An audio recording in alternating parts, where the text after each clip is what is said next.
What are the 5 things that we are doing to ourselves that are increasing our risk of death the most? Now, of course, you got drug overdoses and suicides that tragically grab the headlines, but I want to focus on the 5 big lifestyle factors, which are the biggest contributors to disease and early death.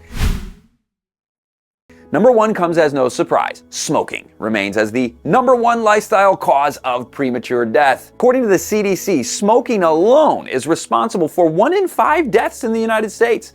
The risk of lung cancer, heart disease, stroke, respiratory illness skyrockets for smokers. Now, even if you don't smoke yourself, secondhand smoke can also increase the risk of these diseases. But the good news?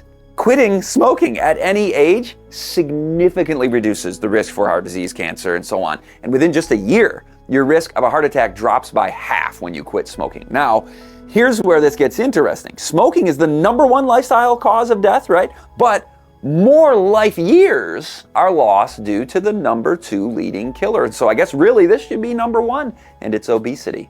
More people are dying at younger ages from obesity-related diseases. Simply being overweight and obese, this is like 3/4 of us in America. Obesity increases the risk of heart disease, type 2 diabetes, many cancers, and more, as we all know.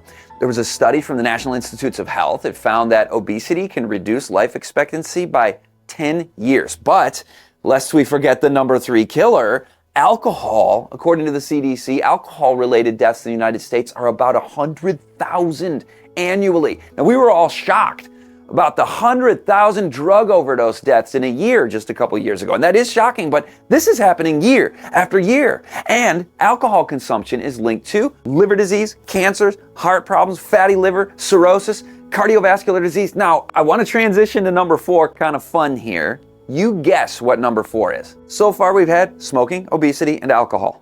So check this out. You ready for it? The number 4 killer is actually chronic sleep deprivation. That is how essential for good health sufficient quality and quantity of sleep is. But 1 in 3 adults don't get enough sleep. Chronic sleep deprivation is linked to higher risk of heart disease, stroke, diabetes, mental health issues, a whole bunch of problems. According to the National Sleep Foundation, consistently getting less than 6 hours of sleep per night increases the risk of death from all causes by 12%. Sleep deprivation affects our hormone levels, it increases inflammation, it can contribute to poor decision making. So prioritize that sleep. Aim for 7 to 9 hours per night, and that can have a significant impact on your overall health. Now, our last one, number 5, is physical inactivity. We all know that exercise is good for us, but the dangers of being sedentary are often underestimated. Independent of obesity as a risk factor, physical activity is a major risk factor in and of itself, regardless of your weight, for these diseases, again, heart disease, diabetes, certain cancers, and depression. According to the World Health Organization, 1 in 4 adults is not physically active enough. Sitting for long periods not only contributes to that weight gain, that's number 2 on the list, or number 1, depending on how you look at it, but it's also a harm in and of itself. So try moderate physical activity, just walking, cycling, maybe just going for a 30-minute walk per day or 2 15-minute walks. That's going to reduce disease risk and increase your life expectancy significantly.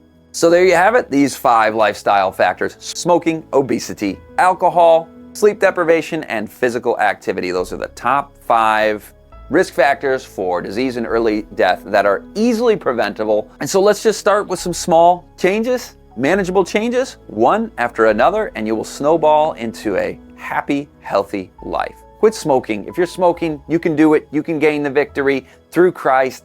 Take these steps that are small and easy sometimes, but also quite hard other times. Remember, it's never too late to make changes. You might be kind of old, but that's all right. You can have a great future ahead of you. Your future self will thank you.